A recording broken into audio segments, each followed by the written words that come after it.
99칸 대궐 같은 집에서 호의호식하며 피도 눈물도 없이 오직 재물만 탐하던 악독한 부자 김진사. 10년을 소처럼 일한 머슴 대기를 엄동설 안에 세경 한 푼 안 주고 빈손으로 내쫓아버린 천하의 비정한 주인이었으니 버려진 돌바 귀신 나오는 오두막에서 절망하던 대길에게 어느 폭풍우 치는 밤 운명의 여인이 찾아옵니다. 서방님, 쓰레기장에 버려진 깨진 솥을 가져다 주세요. 아내의 기이한 부탁에 목숨 걸고 가져온 녹슨 고철 덩어리. 그런데 이 깨진 솥을 닦고 또 닦았더니 난데없이 눈부신 황금빛 서광이 뿜어져 나오며 기적이 시작되는데 소문을 듣고 달려온 탐욕스러운 김진사. 그 솥은 본래 내 것이다. 억지를 부리며 솥 안으로 손을 집어넣는 순간 으악, 사람 살려. 금덩이 대신 튀어나온 것은 그의 팔을 휘감는 끔찍한 독사 때와 지옥의 불길이었으니 거지 여인인 줄 알았던 아내의 소름 돋는 정체. 이제 이 이야기를 시작하겠사옵니다. 옛날, 아주 먼 옛날, 호랑이가 곰방대에 담배를 꾹꾹 눌러 담아 피우다 매운 연기에 목이 메어 쿨럭거리고 산천초목이 도란도란 옛 이야기를 나누던 아주 먼 옛날이었습니다. 경기도 어느 깊은 산골짜기, 산세가 험준하면서도 물이 맑아 사람이 살기 좋다는 천하의 명당터에 김진사라는 천석군 부자가 남부러울 것 없이 떵떵거리며 살고 있었습니다. 김진사의 기와집은 그 위세가 어찌나 대단하고 웅장한지 멀리서 보면 마치 임금님이 사시는 구중궁궐이 산속에 내려앉은 듯 으리으리했습니다. 99칸이나 되는 거대한 솥을대무는 마을 어귀를 떡하니 가로막고 서 있어서 지나가는 구름조차 그 솥을 퍼런 위세에 눌려 잠시 쉬어갈 정도였지요. 집안 곳간 문을 열면 햅쌀과 묵은 쌀이 산을 이루어 금방이라도 터져 나올 듯했고 처마 밑에는 굴비 두름이 발처럼 촘촘하게 엮여 있어 고소하고 기름진 냄새가 10리 밖까지 퍼져나갔습니다. 동네 쥐새끼들조차 김진사 댁 곳간에만 들어가면 배가 터질 정도로 쌀을 훔쳐 먹어 살이 찌는 바람에 도망칠 생각조차 못한다는 우스갯소리가 돌 정도였으니 그 풍요로움은 가히 짐작하고도 남음이 있었습니다. 허나 빛이 강하면 그림자도 짙은 법이라 했던가요. 그 화려하고 웅장한 기와집의 그림자가 가장 짙고 어둡게 그리고 차갑게 드리운 뒷마당 구석 쓰러져가는 행랑채에는 세상에서 가장 고단하고 불쌍한 사내, 바로 대길이가 살고 있었습니다. 대길은 소처럼 우직하고 곰처럼 미련할 정도로 착한 사내였습니다. 부모 없는 천의 고아로 태어나 의지할 곳 하나 없던 그는 10살이 되던 해부터 김진사 댁에 머슴으로 들어와 눈칫밥을 먹으며 자랐습니다. 그리고 지난 10년간 대길은 뼈가 으스러져라 일만 하며 청춘을 바쳤습니다. 그의 인생에는 휴식이나 즐거움이라는 단어가 비집고 들어올 틈이 없었지요. 남들이 모두 따뜻한 이불 속에서 단잠에 빠진 칠흑 같은 새벽녘, 수탈기 목청을 가다듬으며 회를 치기도 전인 인시인시에 제일 먼저 일어나 마당을 쓰는 거친 빗자루 소리가 그의 고단한 하루를 열었습니다. 쓱싹, 쓱싹. 얼어붙은 땅을 쓸어내는 빗자루 소리만이 고요한 새벽 공기를 가르고 대길의 입에서는 고단한 삶의 무게만큼이나 하얀 입김이 뿜어져 나왔습니다. 마당 청소가 끝나면 대길은 허리 펼 새도 없이 곧장 외양간으로 달려가 소 여물을 끓였는데 정작 자신의 배는 꼬르륵거려 등가죽이 붙을 지경이어도 김진사 댁황소가 배불리 먹고 되새김질하는 모습만 봐도 흐뭇해하는 천생일꾼이었습니다. 그래, 너라도 배불리 먹어라. 나야 물 한 바가지 마시면 그만이지. 하며 소의 등을 쓰다듬는 대길의 손길은 거칠었지만 따뜻했습니다.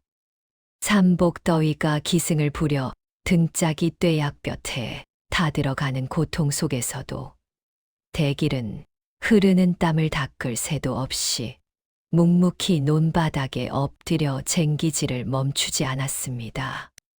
뜨거운 태양이 정수리를 쪼아대고 숨이 턱턱 막혀와도 그는 꾀를 부리거나 그늘을 찾아 쉬는 법이 없었습니다. 오직 정직한 땀방울만이 그의 굽은 등 위로 비 오듯 쏟아져 내릴 뿐이었습니다. 그의 손바닥은 거친 쟁기 자루와 지게 작대기에 쓸려 굳은 살이 박히다 못해 거북이 등껍질처럼 딱딱하게 갈라져 있었고 손톱 밑은 언제나 시커먼 흙투성이어서 본래 살색을 찾아볼 수가 없었지요. 열 손가락 마디마디마다 옹이가 져서 펴지지도 않는 그 투박한 손은 대길이 살아온 모진 세월을 대변해 주는 유일한 증거였습니다. 대길이 입고 있는 무명저고리는 흐르는 땀과 마른 소금기에 절어 본래의 하얀색을 잃고 누렇게 변색된 지 오래였습니다.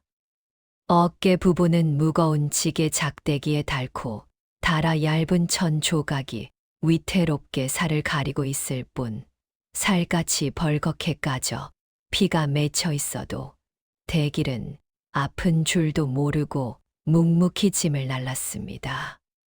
그러나 대길은 입 밖으로 불평 한마디, 신음 한 번 내뱉는 법이 없었습니다.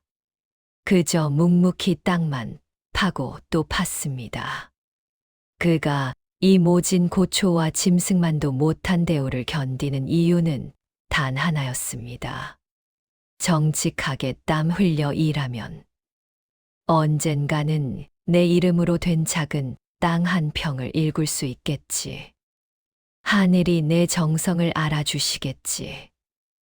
그 땅의 움막이라도 하나 지어 늙으신 부모님 제사라도 편히 모시고 남들처럼 처자식 먹여 살릴 내 집 한 칸 마련할 수 있겠지. 오직 그 소박하고도 간절한 꿈 하나가 대길이 그 모진 세월과 멸시, 짐승만도 못한 대우를 버텨낼 수 있었던 유일한 희망이자 칠흑 같은 어둠을 밝히는 등불이었습니다. 해질녘 고된 노동을 마치고 뻐근한 허리를 폈을 때 대길의 굽은 등 뒤로 붉게 타오르는 노을만이 그의 고독하고 처절한 인생을 말없이 위로해 줄 뿐이었습니다. 저 산 너머로 넘어가는 해를 바라보며 대길은 오늘도 무사히 하루를 넘겼음에 감사하며 내일은 조금 더 나은 날이 되기를 속으로 빌고 또 빌었습니다. 하지만 그가 하늘처럼 모시는 주인 김진사는 피도 눈물도 없는 지독한 자린고비에다 악독하기가 이를 데 없는 위인이었습니다.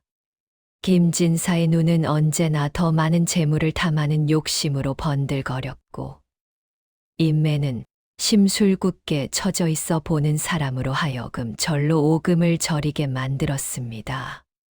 그의 사전에는 베풀미나 자비라는 단어는 존재하지 않았습니다. 그는 매일 아침 곳간 문을 열어 쌀 한 톨이라도 쥐가 물어가지 않았는지 눈을 부라리며 감시했고 하인들을 잠재적 도둑 취급하기 일쑤였습니다.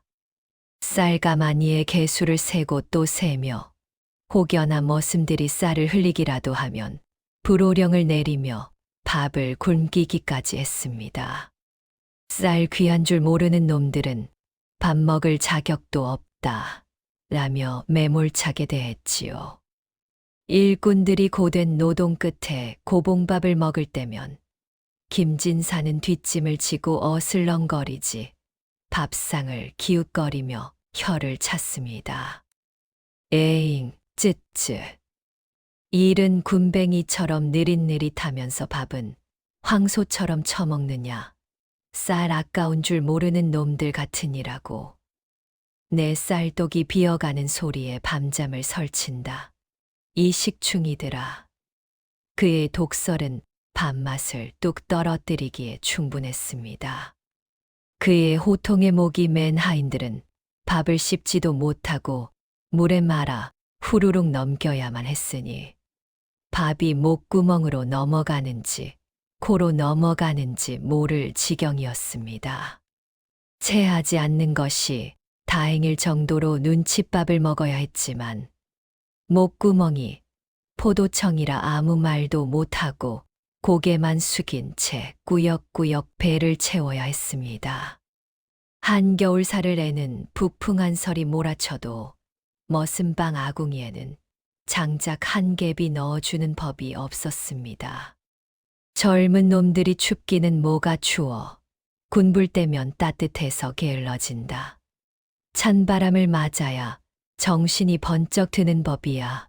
라며 냉골방에 머슴들을 몰아넣었습니다. 방 안에 물그릇이 꽁꽁 얼어 터질 정도였지만 김진사는 눈 하나 깜짝하지 않았습니다. 내길은 얇은 거적대기 하나의 의지에 덜덜 떨며 밤을 지새워야 했고 입김이 서려 고드름이 얼 정도의 추위를 맨몸으로 견뎌야 했습니다. 서로의 체온의 의지에 쪽잠을 자면서도 새벽이면 어김없이 일어나 일을 나가야 했으니 그들의 삶은 노예와 다를 바가 없었습니다. 뼈마디가 시려 잠을 이루지 못하는 밤이면 고향 생각에 눈물 짓곤 했습니다. 밤새 추위에 떨다 잠시라도 늦잠을 잘라치면 김진사의 불호령과 함께 몽둥이 찜질이 날아들어 온몸이 멍투성이가 되기 일쑤였습니다. 내 이놈, 해가 중천에 떴는데 아직도 처자빠져 자느냐. 밥값을 하려면 뼈가 부서져라 움직여도 모자랄 판에 김진사의 매질은 무자비했고 대길은 죄송하다는 말만 되뇌며 매를 맞아야 했습니다. 사람들은 김진사를 만석군이라 불렀지만 뒤에서는 벼룩의 간을 내어 먹을 독종, 저승 갈 때 10원 한 장 못 가져갈 텐데 천년만년 살 줄 아나 보다. 저렇게 악착같이 모아서 누구 주려고 저러나라며 손가락질했습니다. 하지만 김진사는 아랑곳하지 않고 오직 곳간을 채우는 데에만 혈안이 되어 있었습니다. 그러던 어느 화창한 봄날 아침이었습니다. 여느 때처럼 마당을 쓸고 있던 대길의 눈에 기이한 광경이 들어왔습니다. 김진사가 마당 한가운데에 웬 낯선 관상쟁이를 대동하고 거만하게 서 있는 것이었습니다.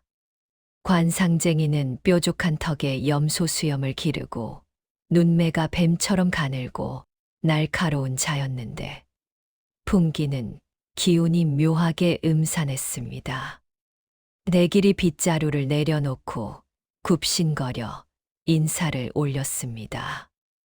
대감마님 평안하셨습니까요? 아침 문안 인사 올립니다. 내길의 목소리는 공손했으나 김진사는 대길을 쳐다보지도 않고 관상쟁이와 눈짓을 주고받았습니다.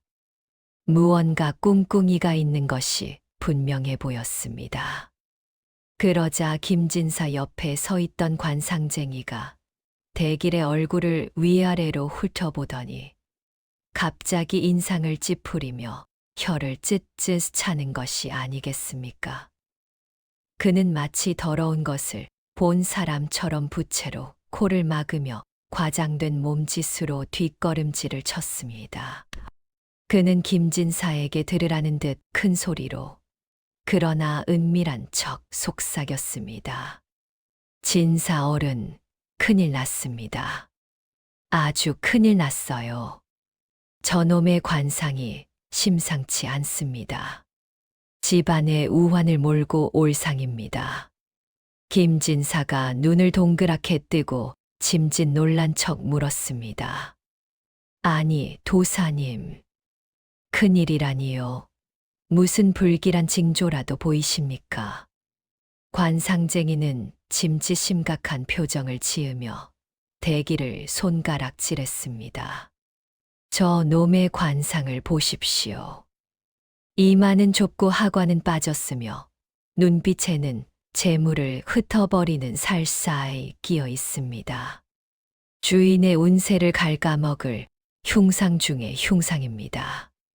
저런 놈을 계속 집안에 두었다가는 머지않아 대감마님의 만석 재산이 반토막나고 집안이 쫄딱 망의 거리에 나앉게 될 것입니다.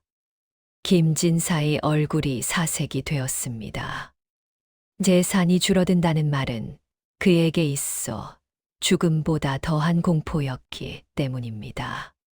하지만 사실 이것은 10년간 일한 대길의 세경임금을 주기 싫었던 김진사가 관상쟁이를 매수하여 꾸민 비열하고 치졸하기 짝이 없는 연극이었습니다. 10년이 차면 목돈으로 세경을 정산해 주기로 약조를 했었으나 막상 줄 때가 되니 그 돈이 아까워 견딜 수가 없었던 것이지요. 김진사는 기다렸다는 듯 벼락 같은 불호령을 내렸습니다. 들었느냐? 내 이놈 대기라. 재수 없는 놈이 내 집 기운을 막고 있었구나. 어쩐지 요새 소화가 안 되고 꿈자리가 사납다 했더니 다 내 놈 때문이었어. 당장 내 집에서 나가거라. 내 눈앞에서 사라져. 내 길은 청천벽력 같은 소리에 들고 있던 빗자루를 떨어뜨리고 바닥에 무릎을 꿇었습니다. 억울함에 가슴이 터질 것 같았습니다. 대감마님, 그게 무슨 말씀이십니까? 저는 지난 10년간 개처럼 일했습니다. 눈이 오나 비가 오나 마님 댁을 위해 제 청춘을 다 바쳤습니다. 한 번만 봐주십시오. 내 길은 이마가 땅에 닿도록 절을 하며 애원했습니다. 갈 곳 없는 저를 빈손으로 내치시면 저는 당장 굶어 죽으라는 말씀이십니까? 부디 자비를 베풀어 주십시오. 제 몫의 세경은 주셔야 나가서 풀칠이라도 하지 않겠습니까? 약조하신 돈만이라도 주십시오. 내 길의 굵은 눈물방울이 메마른 흙바닥을 적셨습니다. 하지만 김진사는 냉정하게 고개를 돌렸습니다. 오히려 눈을 부라리며 하인들에게 소리쳤습니다. 여봐라, 저놈이 돈을 달라고 때를 쓰는구나. 내 집 물건을 훔쳐가지 않았는지 샅샅이 뒤져라. 숟가락 하나라도 나오면 관아에 넘겨 곤장을 치게 할 것이다. 하인들이 달려들어 대길의 보찜을 거칠게 풀어헤쳤습니다. 나오는 것이라고는 낡아 빠진 무명옷 한 벌과 부모님이 남겨주신 때 묻은 유품 몇 가지뿐이었습니다. 김진사는 콧방귀를 뀌며 말했습니다. 흥, 거지 같은 놈. 꼴에 도둑질은 안 했나 보구나. 옛다, 내 인심 써서 주는 것이니 이거라도 가지고 썩 꺼져라. 김진사가 마지막으로 대길의 얼굴에 휙 던진 것은 꼬깃꼬깃한 종이 한 장이었습니다. 대길이 떨리는 손으로 종이를 펼쳐보니 그것은 마을 가장자리, 귀신이 나온다는 흉흉한 산기슭에 버려진 돌반 문서였습니다. 농사는커녕 잡초조차 자라지 못해 버려둔 땅, 세금만 축내는 골칫덩어리 땅을 선심 쓰듯 던져준 것입니다. 저기 저 산 밑 돌밭이나 가져가거라. 내 큰맘 먹고 주는 퇴직금이니 고맙게 받아. 그리고 다시는 내 눈앞에 얼씬도 하지 마라. 재수 옴붙을라. 결국 대길은 하인들에게 떼밀려 억지로 대문 밖으로 쫓겨났습니다. 10년 청춘을 바쳐 일한 대가치고는 너무나 비참하고 허무한 결말이었습니다. 등 뒤에서 쾅 하고 닫히는 대문 소리가 마치 대길의 인생이 끝났음을 알리는 종소리처럼 들렸습니다. 대길은 터덜터덜 걸어 김진사가 던져준 땅으로 향했습니다. 도착한 곳은 그야말로 황무지였습니다. 돌반, 흙반인 자갈밭 위에는 억센 쑥대만 무성했고 그 한가운데 석가래가 썩어 주저앉기 일보 직전인 흉가 같은 오두막 한 채가 위태롭게 서 있었습니다. 금방이라도 귀신이 튀어나올 것 같은 음산한 기운이 감돌았습니다. 사방은 적막했고 찢어진 문틈으로는 산바람이 윙윙거리는 소리가 마치 원귀들의 곡소리처럼 들려와 등골을 오싹하게 만들었습니다.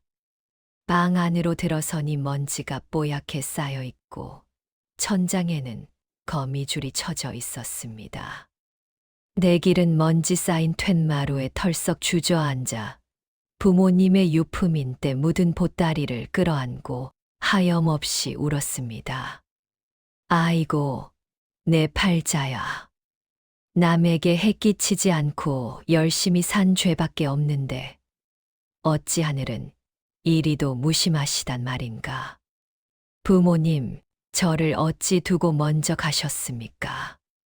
10년의 세월이 물거품이 되었다는 절망감, 믿었던 주인의 배신, 그리고 앞으로 살아갈 날들에 대한 막막함에 대길의 굵은 눈물방울이 메마른 자갈 위로 툭툭 떨어져 얼룩을 남겼습니다. 해는 서산으로 넘어가고 어둠이 밀려오면서 산짐승들의 울음소리가 들려오기 시작했습니다. 내길은 추위와 배고픔, 그리고 사무치는 외로움 속에 홀로 버려진 채 밤을 맞이했습니다. 그렇게 며칠이 지난 어느 밤이었습니다. 낮부터 심상치 않게 깔리던 먹구름이 기어이 사나운 폭풍우를 몰고 왔습니다. 하늘에 구멍이라도 난 듯 비가 퍼붓고 번개가 우르릉 쾅쾅 칠 때마다 낡은 오두막은 금방이라도 무너질 듯 위태롭게 흔들렸습니다. 내길이 공포와 추위에 떨고 있을 때 거센 빗소리 사이로 가냘픈 목소리가 들려왔습니다. 사람, 살려주세요. 제발 문 좀 열어주세요. 춥고 배가 고픕니다.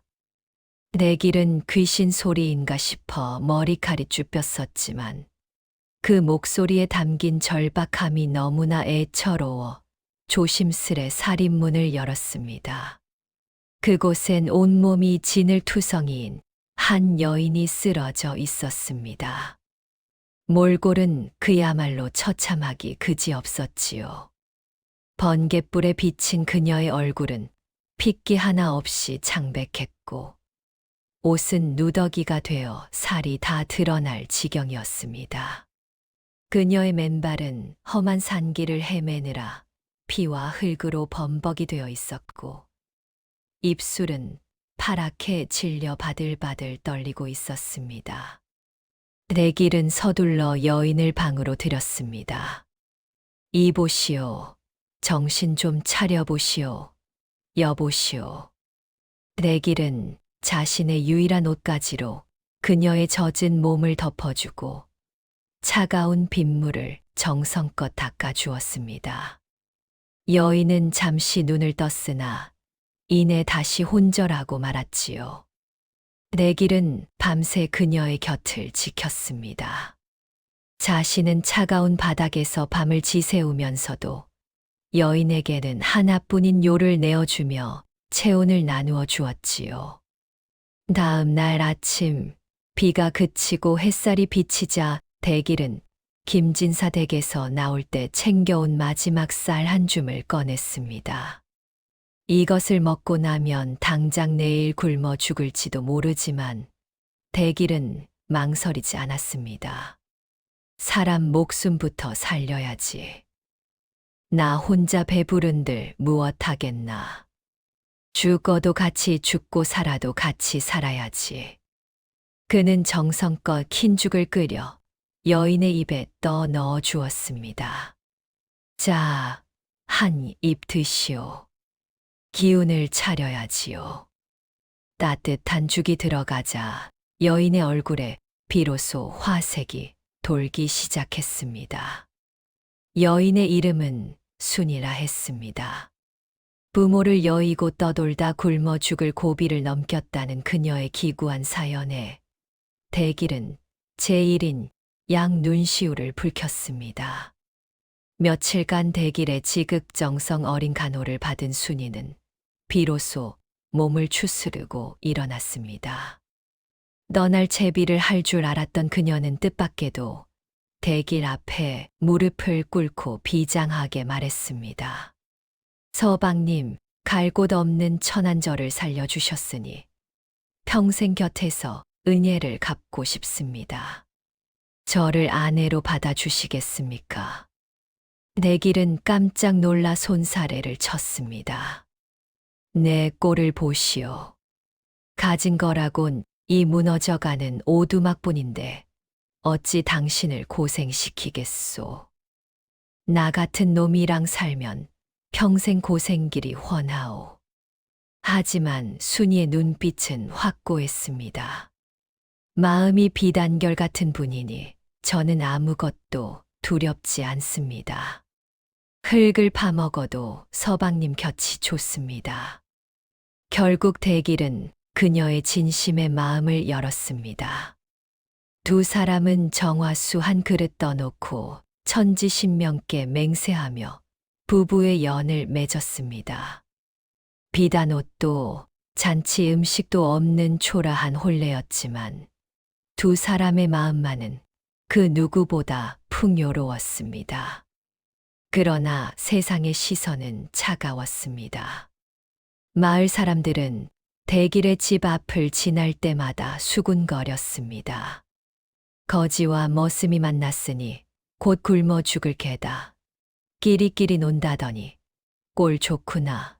저주받은 땅에 저주받은 것들이 모였네. 아이들은 대길의 집 담벼락에 돌을 던졌고 안악들은 순이가 우물가에 나타나면 재수 없다며 물바가지를 집어 던졌습니다. 심지어 예전 동료 머슴들조차 대길을 멀리하며 너 때문에 머슴들 체면이 다 깎였다고 핀잔을 주었지요. 김진사는 이 소식을 듣고 껄껄 웃으며 내 말이 맞지 않느냐? 저놈은 저주받은 놈이라 거지랑 짝이 된 것이다. 라며 쾌재를 불렀습니다. 하지만 대길은 아랑곳하지 않았습니다. 대길은 아내 순이가 있어 난생 처음 행복을 느꼈습니다. 밥상은 초라해도 마주보는 눈빛은 따뜻했기 때문입니다.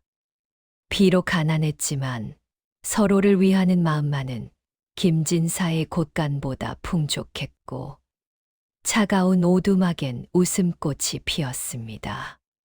그러던 어느 날 저녁 순이가 대길의 손을 잡으며 뜻밖의 부탁을 했습니다. 표정이 사뭇 진지했습니다. 서방님, 내일 밤 김진사 댁 뒷마당 쓰레기장에 가보십시오. 그곳에 아주 낡고 반쯤 깨진 무쇠솥 하나가 오물 속에 버려져 있을 것입니다. 남들이 보기엔 고철 덩어리겠지만 제게는 그것이 세상 무엇보다 필요합니다. 그것을 반드시 제게 가져다 주세요. 대길은 아내의 말이 도무지 이해가 되지 않아 고개를 갸웃거렸습니다. 부인, 그 대게는 쳐다보기도 싫은데 하물며 쓰레기장에 버려진 깨진 솥이라니요. 솥이 필요하면 내일 내가 산에 가서 나무를 한 짐 해다 팔아서라도 새 것을 사오리다. 어찌 더러운 것을 쓰려 하시오. 하지만 순이는 단호하게 고개를 저었습니다. 그녀의 눈동자는 마치 먼 미래를 꿰뚫어 보는 듯 신비롭게 빛나고 있었습니다. 아닙니다. 세상의 모든 물건에는 주인이 따로 있는 법입니다. 그 솥은 오직 서방님만이 가져올 수 있고 우리 부부의 운명을 송두리째 바꿀 귀한 물건이 될 것입니다. 저를 믿고 다녀와 주십시오. 아내의 눈에서 뿜어져 나오는 기이한 확신과 간절함에 대길은 더 이상 토를 달지 않고 고개를 끄덕였습니다. 알겠소. 당신이 그토록 원한다면 내 목숨을 걸고서라도 가져오리다. 대길은 아내를 위해 자존심도 두려움도 모두 내려놓기로 결심했습니다. 이튿날 밤 달빛조차 구름 뒤로 숨어버린 칠흑 같은 어둠 속에서 대길은 집을 나섰습니다. 김진사 댁으로 향하는 발걸음은 천근만근 무거웠습니다. 10년을 일하고 쫓겨난 그 집에 이제는 도둑 고양이처럼 몰래 들어가야 한다는 사실이 대길의 가슴을 후벼 팠습니다. 심장이 터질 듯 쿵쾅거리기 시작했습니다. 김진사 댁 담장 밑에 도착한 대길은 숨을 죽이고 주위를 살폈습니다. 높은 담벼락 너머로는 하인들의 코지 냄새와 개 짖는 소리가 간간히 들려왔습니다. 대길은 익숙한 개구멍을 찾아 몸을 웅크리고 조심스레 안으로 기어 들어갔습니다. 등줄기엔 식은땀이 비 오듯 흘러내렸습니다. 뒷마당 쓰레기장은 온갖 오물과 깨진 기와장, 썩은 음식물들이 뒤섞여 악취가 진동을 했습니다. 대길은 코를 찌르는 냄새를 참으며 더미 속을 뒤적거렸습니다. 어디 보자. 깨진 솥이라. 깨진 솥. 손끝에 닿는 축축하고 미끌거리는 오물의 감촉이 끔찍했지만 아내의 얼굴을 떠올리며 참고 또 참았습니다. 한참을 뒤적거린 끝에 대길의 손끝에 차갑고 딱딱한 쇠붙이가 걸렸습니다. 끄집어내어 희미한 달빛에 비춰보니 과연 순이의 말대로 반쯤 깨지고 녹이 슬어 붉게 변해버린 볼품없는 무쇠솥이었습니다. 누가 봐도 줘도 안 가질 고철 덩어리였습니다. 이게 도대체 뭐라고? 대길이 솥을 품에 안고 일어서려는 찰나 발밑에 있던 기왓장이 와장창 하고 요란한 소리를 내며 무너져 내렸습니다. 고요한 밤 공기를 가르는 그 소리는 마치 천둥 소리처럼 크게 들렸습니다. 대길의 온몸이 그대로 굳어버렸습니다. 걔 누구냐? 도둑이다. 도둑이 들었다. 순식간에 사방에서 횃불이 켜지고 잠을 자던 하인들이 몽둥이를 들고 우르르 쏟아져 나왔습니다. 대길은 도망치려 했지만 이미 퇴로는 막혀버렸습니다. 횃불 빛이 대길의 얼굴을 정통으로 비추었습니다. 안방에서 뛰쳐나온 김진사가 대길을 알아보고는 길길이 날뛰었습니다. 내 이놈 대길아, 은혜를 원수로 갚는다더니 이제는 내 집 물건을 훔치러 들어왔느냐. 아주 간이 배 밖으로 나왔구나. 김진사의 눈은 살기로 번들거렸습니다. 대길은 바닥에 무릎을 꿇고 애원했습니다. 대감마님, 죽을 죄를 지었습니다. 하오나 저는 금은보화를 탐낸 것이 아닙니다. 그저 쓰레기장에 버려진 이 깨진 솥 하나가 필요해서. 하지만 김진사는 들으려 하지 않았습니다. 닥쳐라. 핑계도 가지가지구나. 멍석말이를 해라. 하인들이 대기를 멍석에 말고 몽둥이 찜질을 퍼붓기 시작했습니다. 사람 살려. 둔탁한 타격음과 함께 대길의 입에서 처절한 비명이 터져 나왔습니다. 뼈가 부러지는 듯한 고통이 온몸을 휘감았지만 대길은 품에 안은 깨진 손만은 절대 놓지 않았습니다. 이것은 제 아내가 원한 것입니다. 제 목숨을 가져가더라도 이 손만은 내어줄 수 없습니다. 피를 토하면서도 솥을 지키려는 대길의 모습에 하인들조차 기가 찼지만 김진사의 불호령에 매질을 멈출 수 없었습니다. 더 세게 쳐라. 아주 반병신을 만들어 놔라. 한참 동안의 매질 끝에 대길은 피투성이가 되어 축 늘어졌습니다. 김진사는 침을 되뱉으며 소리쳤습니다. 더러운 놈, 꼴도 보기 싫다. 저 고철 덩어리와 함께 대문 밖으로 내다 버려라. 하인들은 짐짝처럼 대기를 들어 대문 밖 개천가에 내동댕이 쳤습니다. 차가운 밤이슬을 맞으며 정신을 차린 대길은 온몸이 부서질 듯 아팠지만 품속의 솥이 그대로 있는 것을 확인하고는 안도의 미소를 지었습니다. 다행이다. 약속을 지켰어. 대길은 솥을 끌어안고 엉금엉금 기어서 산깃을 오두막으로 향했습니다. 핏자국이 그가 지나간 길을 따라 길게 이어졌습니다. 집에 도착했을 때 순이는 살인문 앞에 서서 대길을 기다리고 있었습니다. 피범벅이 되어 기어오는 남편을 본 순이는 비명도 지르지 못하고 달려와 그를 끌어안았습니다. 서방님, 이게 무슨 일입니까? 어찌 이 지경이 되도록. 순이의 눈에서 하염없이 눈물이 쏟아졌습니다. 대길은 퉁퉁 부은 얼굴로 애써 웃어 보이며 품속의 솥을 내밀었습니다. 부인, 울지 마시오. 나는 괜찮소. 자, 여기 당신이 원하던 솥이오. 내가 가져왔소. 순이는 남편의 깊은 사랑에 가슴이 미어지는 듯 했습니다.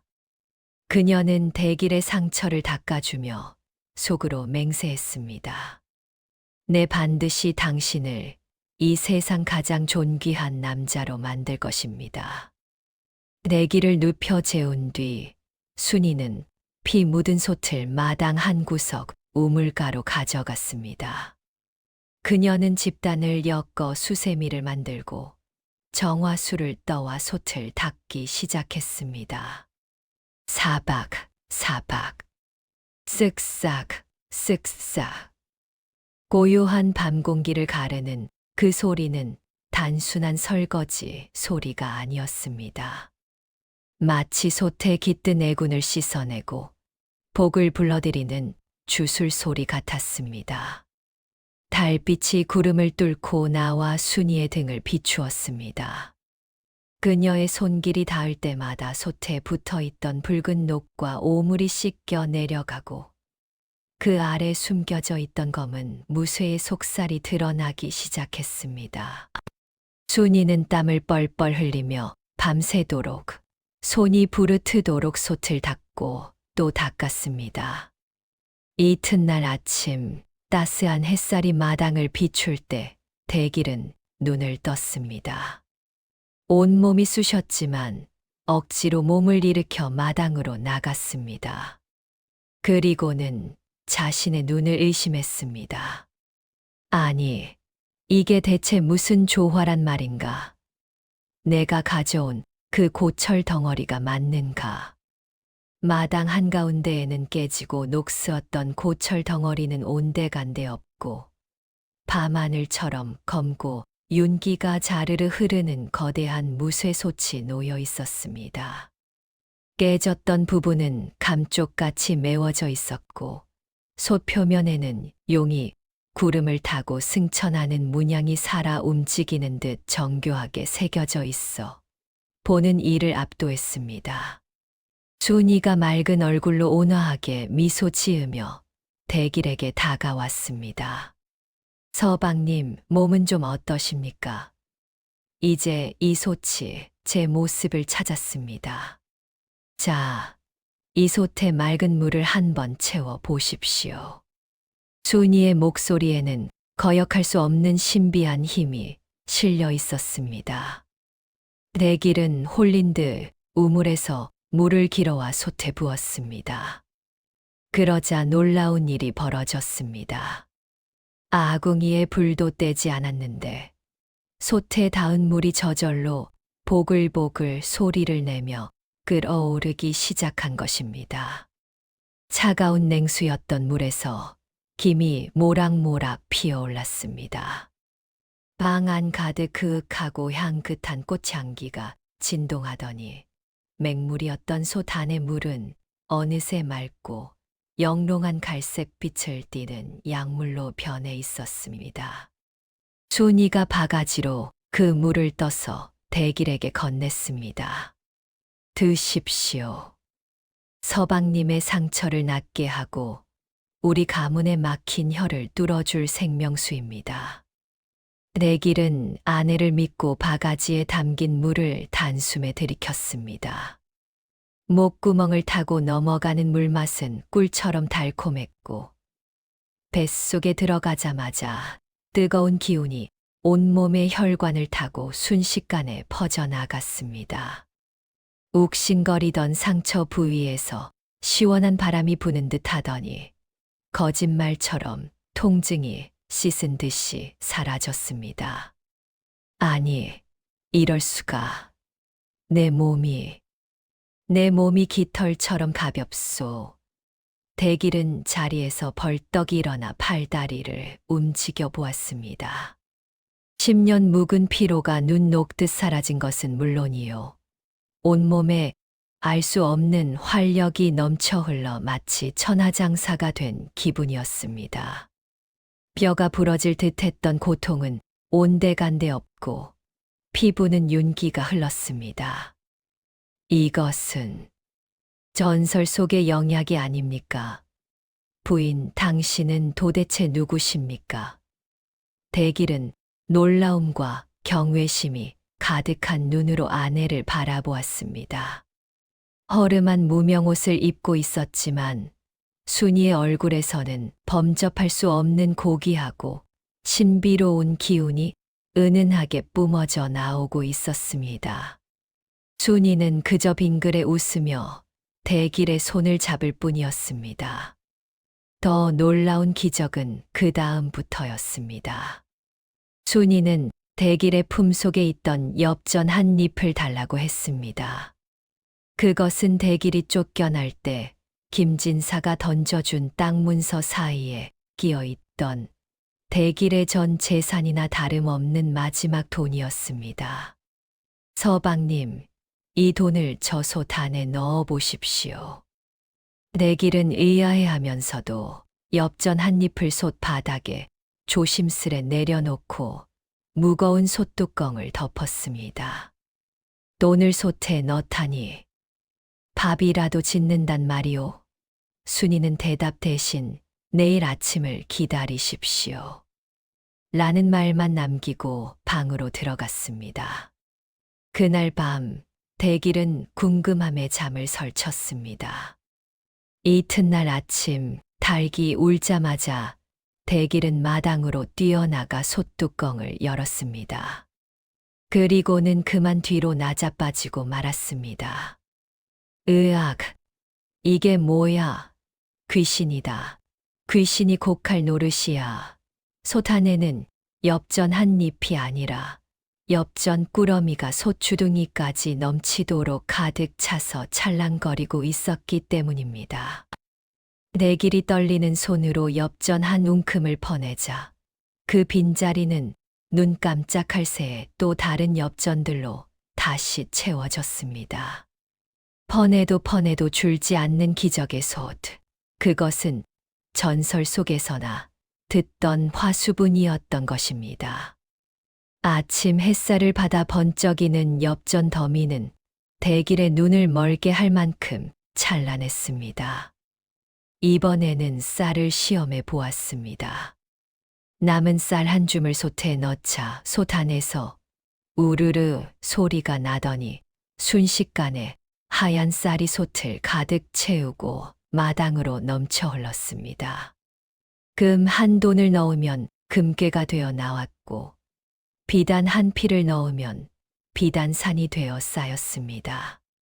가난했던 대길의 오두막은 하루아침에 보물창고가 되었습니다. 부인, 우리가 부자가 되었소. 천하제일의 부자가 되었단 말이오.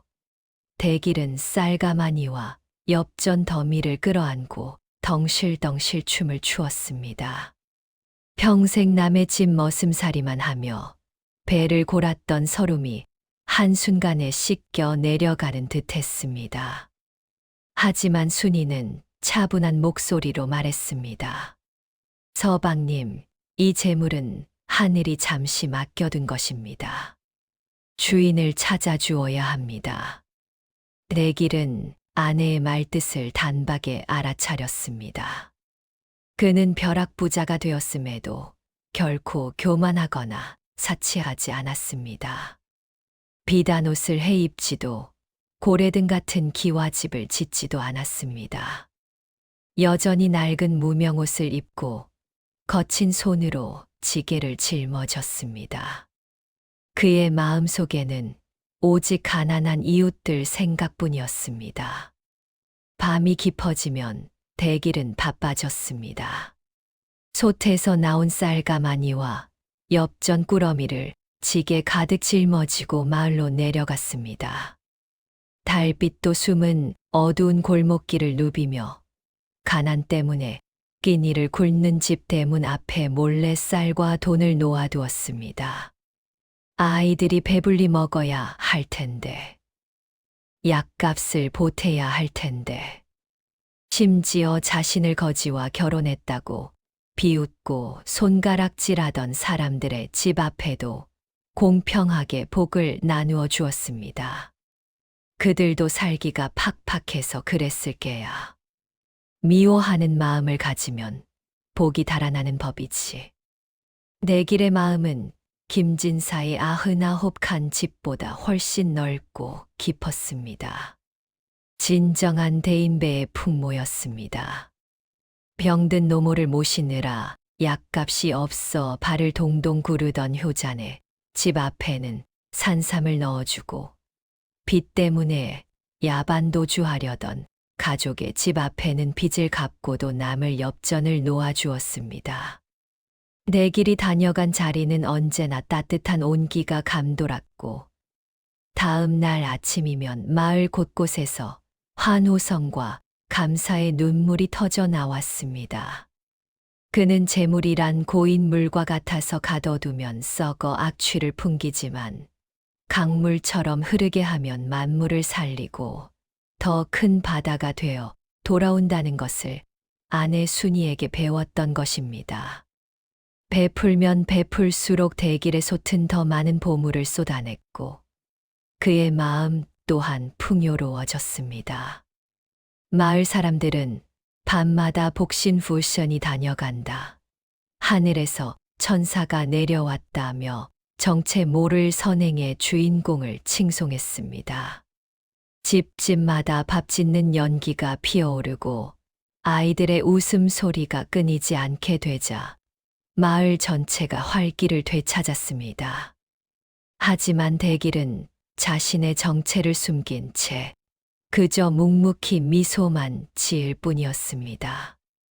낮에는 여전히 돌밭을 일구며 농사꾼으로 살았고 밤에는 산타클로스처럼 선물을 나누어 주는 이중 생활을 이어갔습니다. 하지만 꼬리가 길면 잡히는 법. 사람들은 흉가나 다름없던 대길의 오두막에서 밤마다 황금빛 서광이 비치고 쌀 냄새가 진동한다는 것을 눈치채기 시작했습니다. 이복에 소문 들었나? 그 쫓겨난 머슴 대길이 말이야. 집에 도깨비 방망이라도 숨겨뒀다더군. 쌀독이 마르지 않고 돈이 쏟아진대. 소문은 발 없는 말이 되어 천리를 갖고 바람을 타고 김진사의 귀에까지 들어가고 말았습니다. 그 시각 김진사는 배가 아파 죽을 지경이 되어 안방에서 뒹굴고 있었습니다. 뭐라, 그 거지 같은 놈이 부자가 됐다고. 그럴 리가 없다. 내 돈은 다 어디 가고 그 놈만 잘 산단 말이냐. 김진사는 질투심에 눈이 뒤집혀 밥도 먹지 못하고 약을 달고 살았습니다. 으악, 배가 아파. 내 배.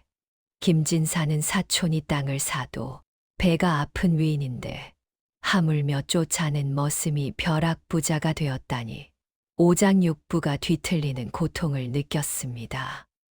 그는 방바닥을 긁으며 이를 갈았습니다. 분명 내 집에서 뭘 훔쳐간 게야. 그렇지 않고서야 빈털터리가 어떻게 부자가 돼. 하인들을 시켜 대길의 집을 염탐하게 한 김진사는 그 모든 기적이 무쇠솥에서 나온다는 것을 알아냈습니다. 솥, 무쇠솥이라고. 그건 내 뒷마당 쓰레기장에 있던 거잖아. 김진사는 무릎을 쳤습니다. 머릴 땐 거들떠보지도 않았으면서 이제 와서 본래 내 물건이라 우기기 시작한 것입니다. 탐욕에 눈이 먼 김진사는 당장관하로 달려가 사또에게 엄청난 뇌물을 바쳤습니다. 비단과 금괴를 사또의 앞에 쌓아놓고 읍소했습니다. 사또 나으리 억울합니다. 저 대길이란 놈이 제 집에서 갑오로 내려오는 보물솥을 훔쳐 달아났습니다. 그 솥은 나라에 바쳐야 할 귀한 물건입니다요. 뇌물에 눈이 먼 사또는 앞뒤 가리지 않고 김진사의 편을 들었습니다. 뭐라, 감히 상전의 물건에 손을 대다니. 이는 강상죄에 해당하는 중죄다. 당장 그놈을 잡아들여라. 탐과 놀이와 악덕 지주의 추악한 결탁이 이루어진 순간이었습니다. 그날 밤 대길과 순이가 잠든 오두막에 관아의 포졸들이 들이닥쳤습니다. 내 이놈 대길아, 죄인 주제에 편히 잠이 오더냐. 포졸들은 흘발로 방 안을 짓밟고 들어와 대길을 포박했습니다. 순이가 말리려 했지만 창끝을 겨누며 위협했습니다. 이게 무슨 짓입니까? 저는 죄를 지은 적이 없습니다. 놔라, 이거 놓지 못하겠느냐. 대길은 억울함에 몸부림쳤습니다. 나는 훔치지 않았소. 버려진 것을 주워왔을 뿐이요. 하지만 포졸들은 들은 척도 하지 않고 대길을 짐승처럼 끌고 나갔습니다. 대길은 억울하게 끌려가면서도 아내를 걱정하여 뒤를 돌아보았습니다. 부인, 피하시오. 나는 괜찮으니 몸을 피하시오. 아수라장이 된 마당 한가운데 순이는 하얗게 질린 얼굴이 아니라 너무나도 차분하고 서늘한 표정으로 그 광경을 지켜보고 있었습니다. 그녀의 눈동자 깊은 곳에서 심판의 불꽃이 일렁이고 있다는 것을 어리석은 포졸들은 아무도 눈치채지 못했습니다. 관아의 형틀에 묶인 대길은 모진 고문을 당했습니다. 내 이놈, 바른대로 불지 못할까? 감히 양반집 갑오를 훔치고도 오리발을 내밀어? 사또의 불호령과 함께 육모방망이가 대길의 등을 사정없이 내리쳤습니다. 사또 나으리 억울합니다. 저는 결코 훔치지 않았습니다. 살이 터지고 피가 튀었지만 대길은 끝까지 자신의 결백을 주장했습니다. 그 솥은 김진사 댁 쓰레기장에 버려져 있던 것입니다. 제 아내가 닦아서 복을 부른 것이지 훔친 것이 아닙니다. 하지만 탐욕의 눈이 먼 사또와 김진사의 귀에는 대길의 피 맺힌 절규가 그저 개 짖는 소리로 들릴 뿐이었습니다. 김진사는 사또 옆에 거만하게 앉아 부채질을 하며 비아냥거렸습니다. 허허, 저놈이 매가 부족한가 봅니다. 쓰레기장에 보물을 버리는 바보가 어디 있단 말이냐? 아주 반병신을 만들어 놓아야 바른 말을 할 것입니다. 여봐라, 주리를 틀어라. 인간의 탈을 쓰고 어찌 저리 잔인할 수 있는지 지켜보던 백성들조차 혀를 차며 눈물을 흘렸습니다. 꼬문 끝에 대길은 피투성이가 되어 축 늘어졌습니다. 의식을 잃어가는 와중에도 그는 아내의 이름을 불렀습니다. 순이, 부인, 미안하오. 내가 못나서. 대길은 차가운 지하 감옥 독방에 짐승처럼 던져졌습니다. 곰팡이 냄새와 쥐들이 들끓는 지옥 같은 곳이었습니다. 한편 관아 마당에는 대길의 집에서 압수한 신비한 무쇠소지 덩그러니 놓여 있었습니다. 김진사는 침을 질질 흘리며 솥을 어루만졌습니다. 오, 내 보물. 드디어 다시 내 품으로 돌아왔구나. 이제 이 천하의 보물은 영원히 나의 것이다. 그는 솥을 끌어안고 덩실덩실 춤이라도 출 기세였습니다. 사또 역시 탐욕스러운 눈빛을 감추지 못했습니다.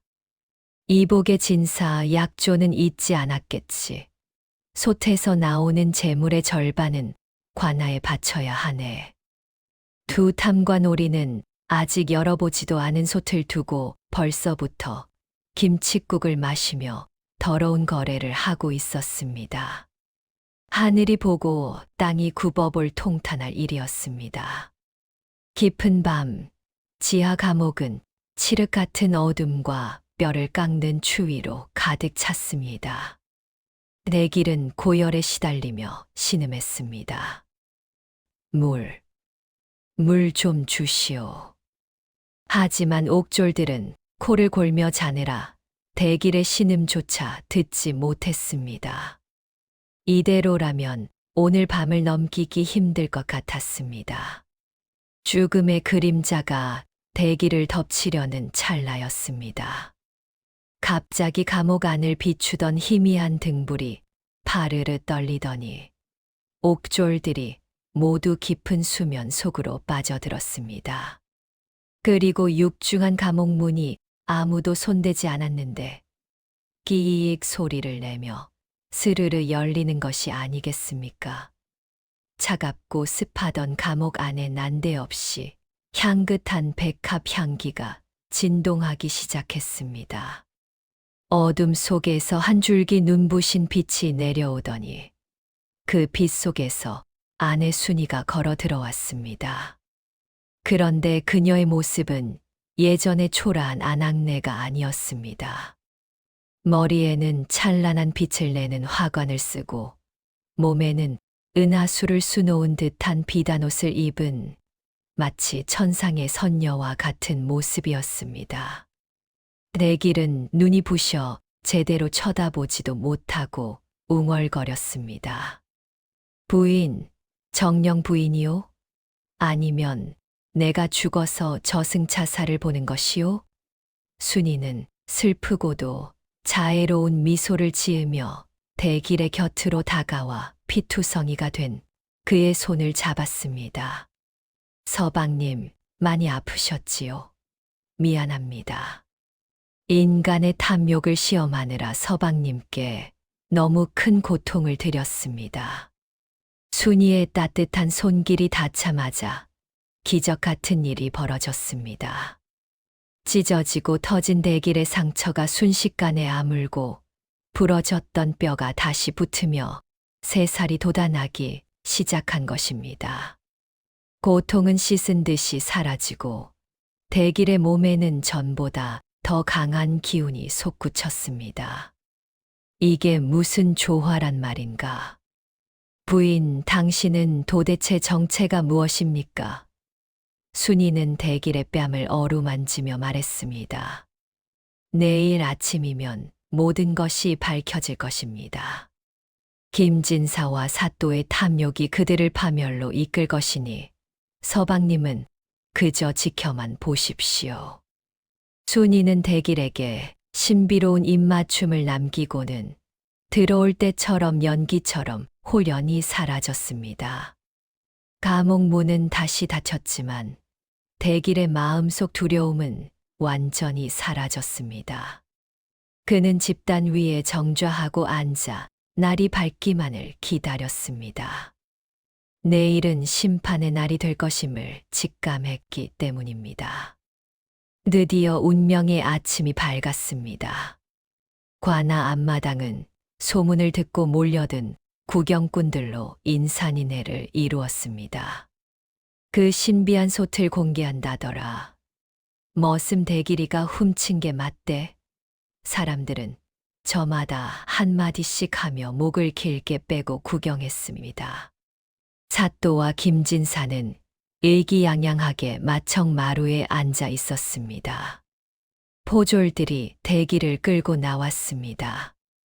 사람들은 대길이 반쯤 죽어 있을 거라 생각했지만 놀랍게도 대길은 상처 하나 없이 멀쩡하고 당당한 모습으로 걸어 나왔습니다. 김진사는 귀신을 본 듯 소스라치게 놀랐습니다. 아니, 저놈이 어제 분명 초주검이 되었는데 어찌 저리 멀쩡하단 말이냐? 사또는 헛기침을 하며 당황함을 감추고 소리쳤습니다. 죄인 대길은 들어라. 내 죄를 뉘우치고 이 신비한 보물소체 사용법을 실토한다면 목숨만은 살려주겠다. 어서 말해라. 솥에 무엇을 넣어야 금이 나오느냐? 탐욕의 눈이 먼 사또는 체면도 있고 보물의 비밀부터 캐물었습니다. 대길은 굴하지 않고 당당하게 말했습니다. 그 솥은 주인의 마음을 비추는 거울입니다. 착한 마음을 넣으면 복이 나오지만 탐욕을 넣으면 재앙이 나올 것입니다. 사또와 김진사 어른은 그 솥을 감당할 그릇이 못 됩니다. 닥쳐라. 내 놈이 감히 훈계를 해. 김진사는 화를 참지 못하고 마당으로 뛰어 내려갔습니다. 비켜라. 내가 직접 보여주겠다. 내 집에서 나온 물건이니 내가 제일 잘 안다. 김진사는 솥뚜껑을 거칠게 열어 젖혔습니다. 군중들은 숨을 죽이고 솥 안을 주시했습니다. 김진사는 품속에서 미리 준비해 온 큼지막한 금괴 하나를 꺼냈습니다. 자, 보거라.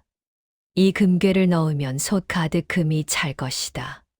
천하의 재물이 다 내 것이다.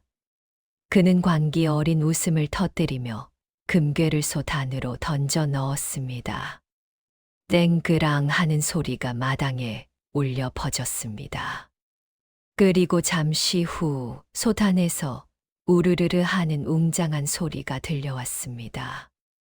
마치 지진이라도 난 듯 땅이 흔들리고 솥뚜껑이 들썩거렸습니다. 김진사는 환호성을 질렀습니다. 됐다, 됐어. 금이 불어난다. 사또, 보십시오. 제가 해냈습니다. 하지만 솥뚜껑 틈새로 새어 나오는 것은 황금빛 서광이 아니었습니다. 시커멓고 매캐한 연기가 피어오르더니 역겨운 썩은 내가 진동하기 시작했습니다. 사또가 코를 막으며 물었습니다. 이복의 진사, 이게 무슨 냄새인가? 금 냄새가 원래 이런가? 김진사는 의아해하며 솥뚜껑을 활짝 열었습니다. 그리고 탐욕스러운 두 손을 솥 안으로 쑥 집어넣었습니다. 황금 더미를 한아름 안아 올릴 생각에 입가에는 침이 질질 흘렀습니다. 자, 나와라. 나의 황금들아. 그 순간이었습니다. 김진사의 눈이 공포로 찢어질 듯 커지더니 단말마의 비명이 터져 나왔습니다. 으악, 으악. 내 손, 사람 살려. 이거 놔라. 관아가 떠나가라. 처절한 비명 소리가 울려 퍼졌습니다. 김진사가 필사적으로 손을 빼내려 했지만 무언가 솥 안에서 그를 강력하게 잡아당기고 있었습니다. 그가 몸부림칠수록 솥 안에서는 괴기한 소리가 들려왔습니다. 내놔라. 내놔라. 탐욕스러운 영혼을 내놔라. 마침내 김진사가 뒤로 나자빠지며 손을 빼냈을 때 사람들은 경악을 금치 못했습니다. 그의 손에 들린 것은 황금이 아니었습니다. 징그럽고 미끌거리는 수십 마리의 독사와 지네들이 김진사의 팔을 칭칭 감고 살점을 물어뜯고 있었던 것입니다. 으악, 살려줘. 내 팔, 내 팔. 독사들은 김진사의 팔을 칭칭 감고 날카로운 이빨로 사정없이 물어뜯었습니다. 솥 안에서는 황금빛 대신 시커먼 연기가 화산처럼 피어오르더니 역겨운 냄새를 풍기는 구더기와 진해, 썩은 오물들이 분수처럼 뿜어져 나와 관아 마당을 순식간에 아수라장으로 만들었습니다. 사또가 기겁하며 솥을 발로 차서 엎으려 했지만 솥은 땅에 뿌리를 내린 듯 꿈쩍도 하지 않았습니다. 오히려 솥 주위로 거대한 불길이 화르륵 하고 치솟아 사또의 관복에 옮겨 붙었습니다. 아 뜨거, 불이야. 불, 사또는 체면이고 뭐고 다 내팽개치고 마당을 떼굴떼굴 구르며 비명을 질렀습니다. 탐욕의 대가는 실로 가혹했습니다. 구경하던 백성들은 혼비백산하여 도망치면서도 한편으로는 그 광경을 보며 통쾌했습니다. 천벌이다.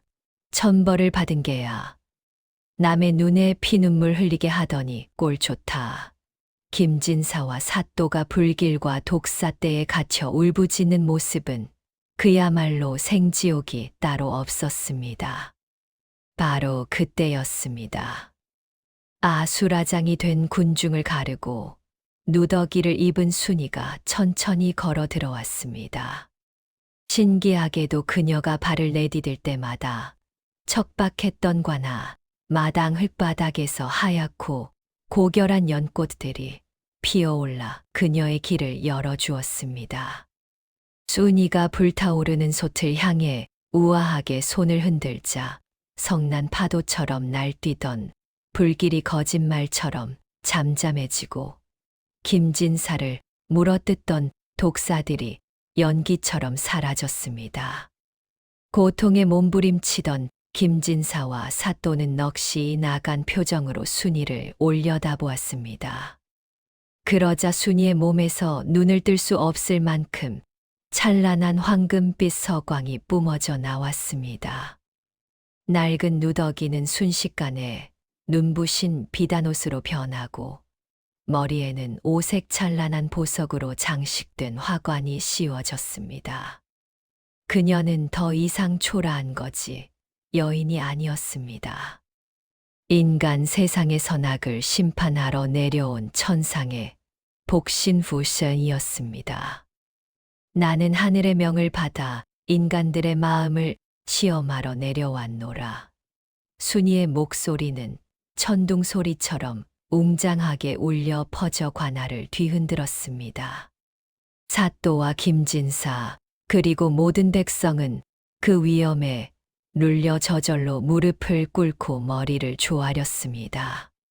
순이는 서리빨 같은 눈빛으로 김진사를 내려다보며 호통쳤습니다. 내 이놈 김진사, 너는 조상덕에 넘치는 부를 가졌음에도 가난한 이웃을 멸시하고 타인의 눈물을 마시며 배를 불렸다.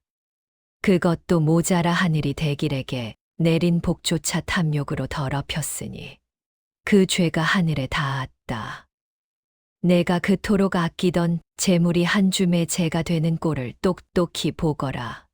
순이의 호령이 떨어지자마자 마른 하늘에 날벼락이 떨어졌습니다. 쾅, 콱쾅. 벼락은 산 너머 김진사의 에리에리한 기와집과 곳간에 정확히 내리꽂혔습니다. 안 돼. 내 집, 내 쌀. 김진사가 울부짖었지만 소용없었습니다. 99칸 대궐 같은 집은 순식간에 시뻘건 불길에 휩싸여 잿더미가 되었고 그가 평생 악착같이 모은 황금과 땅 문서는 모두 돌덩이와 쓸모없는 휴지 조각으로 변해버리고 말았습니다. 그는 하루아침에 알거지가 되었습니다.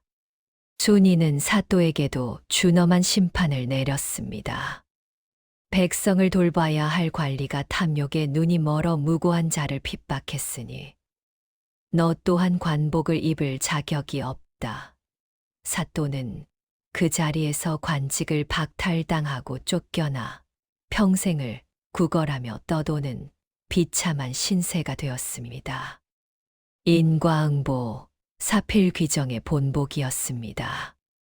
반면 억울하게 옥살이를 하던 대길에게는 놀라운 축복이 내렸습니다. 순이가 손짓하자 대길의 산깃을 거름한 오두막은 오색구름에 쌓이더니 어느새 은혜로운 빛이 감도는 장엄하고 아름다운 저택으로 변모했습니다. 잡초만 무성했던 척박한 돌밭은 1년 내내 곡식이 마르지 않는 기름진 옥토가 되어 황금 물결을 이루었습니다. 대길의 상처는 씻은 듯이 나았고 그의 얼굴에는 귀티가 흘렀습니다. 하늘은 착한 자를 결코 외면하지 않는다는 것을 보여준 기적이었습니다. 모든 심판이 끝나고 순이의 몸이 공중으로 둥실 떠올랐습니다.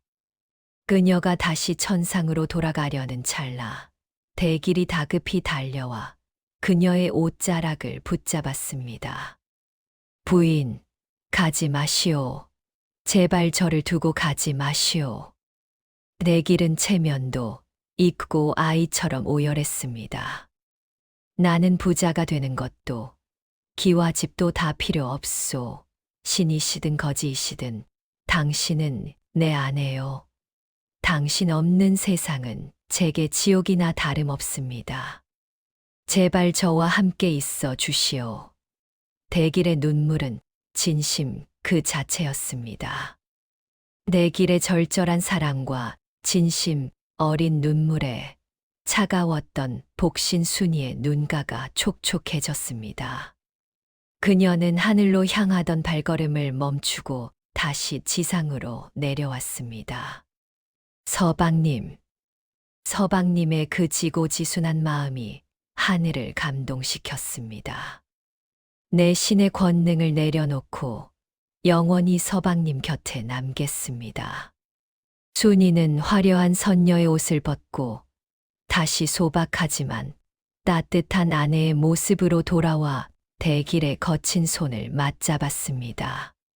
두 사람은 서로를 부둥켜 안고 하염없이 기쁨의 눈물을 흘렸습니다. 구경하던 백성들도 모두 환호하며 두 사람의 앞날을 축복했습니다. 그 후 대길은 마을 사람들의 추대로 고을의 수령이 되었습니다.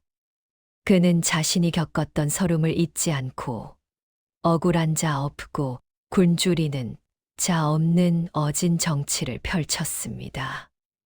그의 집 대문은 언제나 활짝 열려 있었고 곳간은 가난한 이들을 위해 마르지 않았습니다. 아내 순이는 지혜로운 내조로 대기를 도왔으며 두 사람은 스라에 많은 자녀를 두고 검은 머리가 팥뿌리가 될 때까지 100년을 해로하며 행복하게 살았다고 합니다. 김진사와 달리 대길의 집안은 대대로 번창하여 명문가가 되었습니다. 세월이 흘러 사람들은 이 부부를 보며 이렇게 말했습니다. 진정한 복은 요술솥에서 나오는 것이 아니다. 대길의 우직하고 정직한 마음과 순이의 자비로운 정성, 바로 그 착한 마음씨에서 복이 나오는 것이다. 지금도 경기도 어느 깊은 산골 마을에는 비가 오나 눈이 오나 마르지 않는 신비한 샘물이 솟아난다고 하는데 사람들은 그곳이 바로 대길과 순이가 살았던 집터라고 믿고 있습니다. 또한 낡고 깨진 솥이라도 함부로 버리지 않고 깨끗이 닦았으면 복이 온다는 풍습도 이때부터 생겨났다고 합니다. 겉모습이 초라하다고 무시하지 말고 그 안에 담긴 가치를 볼 줄 아는 눈을 가져야 한다는 교훈을 남긴 것이지요. 탐욕은 패망의 지름길이요. 정직과 나눔은 만복의 근원이라는 이 이야기는 오늘날까지도 우리에게 어떻게 살아가야 할지를 알려주는 소중한 등불이 되고 있습니다. 여러분의 마음속에도 대길과 같은 우직한 솥 하나쯤 품고 계신가요? 욕심으로 그 솥을 채우려 하지 말고 사랑과 배려로 닦고 또 닦아보십시오. 그러면 언젠가 그 솥에서 세상 무엇과도 바꿀 수 없는 행복이 쏟아져 나올 것입니다. 깨진 솥이 불러온 천복과 복신 아내의 이야기는 여기서 끝을 맺습니다. 오늘 밤 여러분의 꿈속에도 복신이 찾아와 황금보다 귀한 희망의 씨앗을 심어주기를 간절히 기원합니다. 안녕히 계십시오.